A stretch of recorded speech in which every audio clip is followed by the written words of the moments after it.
আর এবার নজর রাখা যাক সোদপুরের দিকে। সোদপুরে জঙ্গলে আগুন, দেখুন কি ভয়ঙ্কর পরিস্থিতি, কি ভয়াবহ আগুন। জঙ্গলে আগুন লেগেছে 21 নম্বর ওয়ার্ডের মহেন্দ্রনগরে আগুন। সুবীর রয়েছে টেলিফোন লাইনে। সুবীর, আগুন কি নিয়ন্ত্রণে এসেছে? আর কিভাবে আগুন, কি জানতে পারছো এখনো পর্যন্ত? দেখো, এখনো পর্যন্ত কিন্তু যেটা জানা যাচ্ছে, এখনো কিন্তু আগুন জ্বলছে। এবং তোমাকে জানিয়ে রাখি, পানিহাটি পৌরসভার 20 নম্বর ওয়ার্ড মহেন্দ্রনগর এলাকা, সেই এলাকা কিন্তু পাশে রয়েছে খেবলি বিল। এবং সেই খেবলি বিলে যে জমি, দীর্ঘদিন ধরে কিন্তু দুষ্কৃতী জমি মাফিয়াদের কিন্তু নজর ছিল সেই জমিতে। এবং সেই জায়গা থেকে আজকে দুষ্কৃতীরা সেই জায়গা থেকে কিন্তু আগুন ধরিয়ে দেয়, এমনটা কিন্তু অভিযোগ।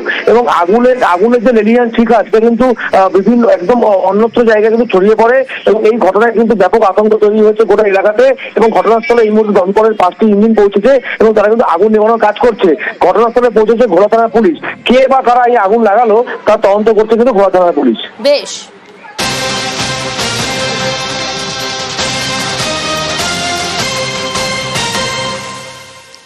উলুবেড়িয়া গোডাউনে আগুন, ট্যাঙ্কের গোডাউনে অগ্নিকাণ্ডের ঘটনা।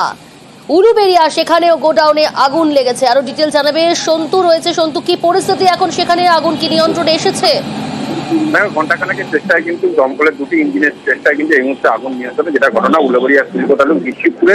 সেখানে একটি জলের ট্যাঙ্ক তৈরি কারখানা, সেই ট্যাঙ্ক তৈরি গোডাউনেই কিন্তু হঠাৎ রাজযুক্ত আগুন লেগে যায়। তবে কি কারণে আগুন লেগেছে তা কিন্তু এখনো জানা যায়নি। তবে দাওয়া দাওয়া করে মুহূর্তে আগুন ছড়িয়ে পড়ে, যেহেতু প্লাস্টিকের সামগ্রী ছিল। তারপরেই কিন্তু ঘটনাস্থলে 2টি দমকলের ইঞ্জিন আসে এবং প্রায় ঘন্টাখানেকের চেষ্টায় আগুন এই মুহূর্তে নিয়ন্ত্রণে এসেছে। বেশ।